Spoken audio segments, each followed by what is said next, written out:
And you hear all the time about women being denied access to positions of power, and that's the consequence of prejudice and oppression. It's like, yeah, everything is caused by the same thing first, right? You have got one causal principle, wonderful, now you're a philosopher.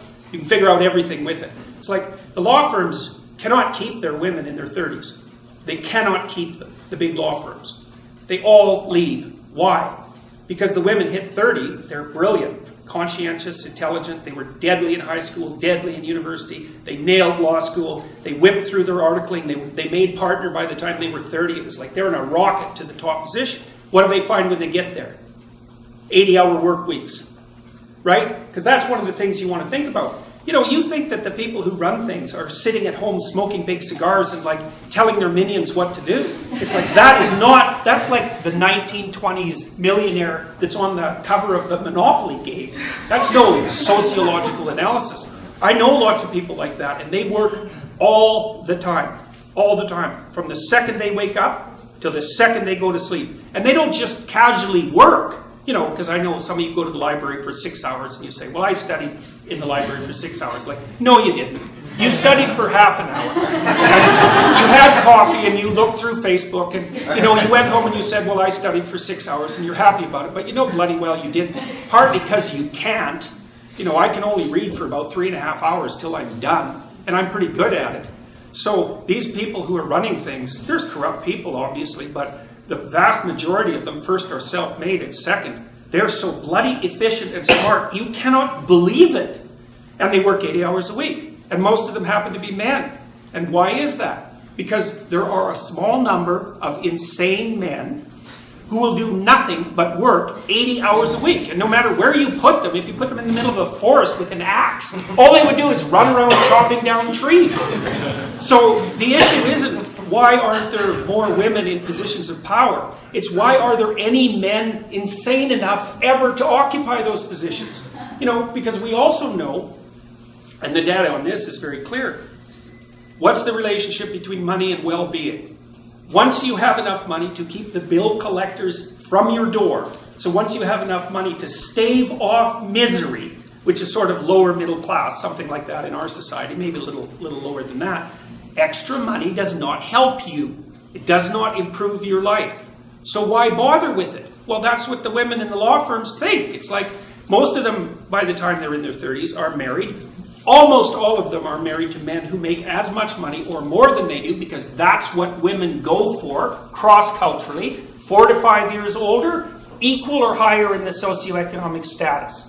So their husbands already make $350,000 a year. It's like they think, well, I don't need much more money. The men use money to keep track of the competition, by the way, because all the male lawyers that I talk to are usually real hard-ass guys, really low in agreeableness, really high in conscientiousness, like conservative types, low in openness as well. And they want to win. And the reason they care about their damn bonus at the end of the year isn't even so much because of the money, it's because they got a much bigger bonus than the other son of a bitch sitting beside them, and they're happy about that. So there's a real brass knuckles competition that drives these sorts of things. But we get things backwards so often in psychology and in sociology. It's not why there aren't more women in positions of power. It's, why do any men want those positions? You just have no idea the amount of responsibility that comes along with that. You just imagine for a minute trying to run a billion-dollar corporation. You can't even bloody well balance your checkbook, and there's dust bunnies underneath your bed. How in the world would you ever run a billion-dollar corporation? Those things are complicated. And you have enemies, and they're trying to take you out all the time. You look at Apple and Samsung, man, they're just torturing each other in the courts nonstop. If you're running a big corporation, you'll be handling 200 or 300 lawsuits at a time. And that's just nothing compared to the complexity of what you actually have to do. Stay on top of the technology, constantly interact with your large customers, travel all the time because you have to maintain the relationships. You have to regulate the politics inside the business. Believe me, it's no picnic. And you think, well, they get a lot of money. It's like, what makes you think that's such a good thing?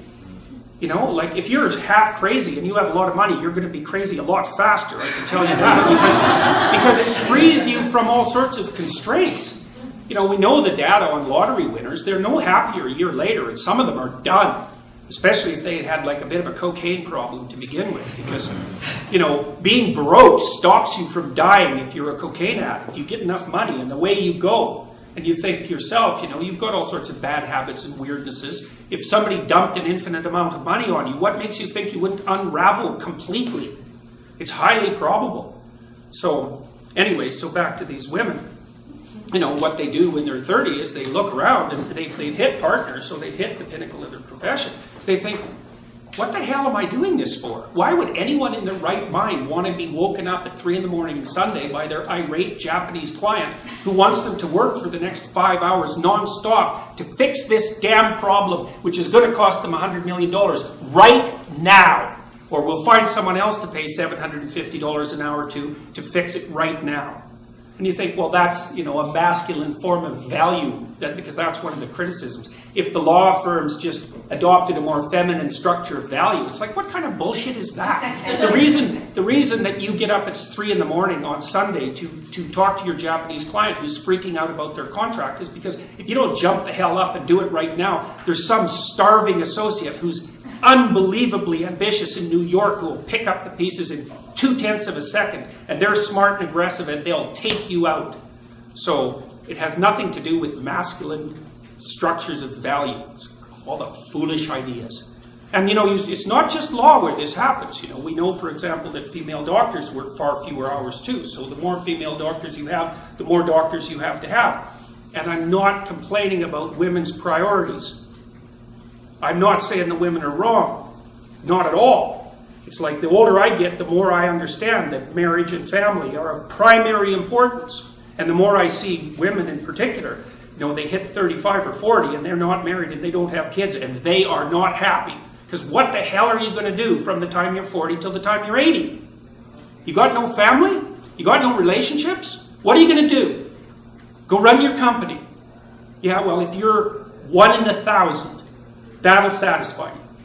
So you bloody well better make sure you're that 1 in 1,000, and you're probably not, because those people are rare.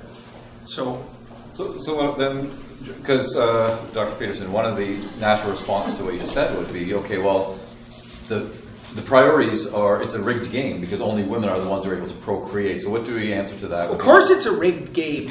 Obviously it's a rigged game. Women have complicated lives and the pill has made them more complicated. Well, that's not, I wouldn't say that exactly because, you know, 100 years, in 1895, the average person in the Western world lived on $1 a day in today's money.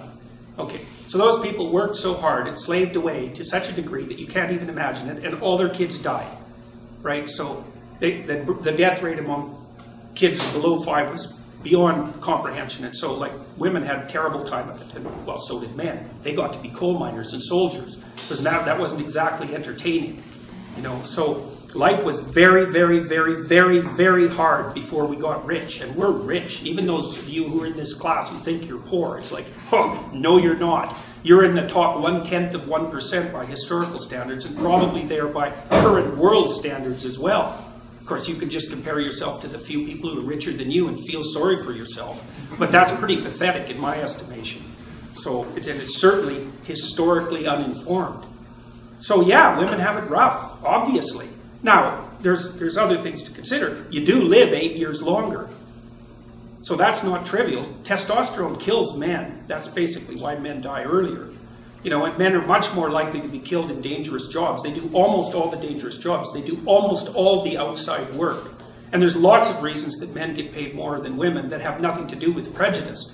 It's because they take awful, horrible jobs, like working in the oil rigs in northern Alberta when it's bloody 40 below, and come out of that after 5 years with 2 or 3 fingers missing and all warped up, because you really want to wrestle pipe when it's 40 below and it's filthy with a bunch of ornery men who are hungover beyond belief.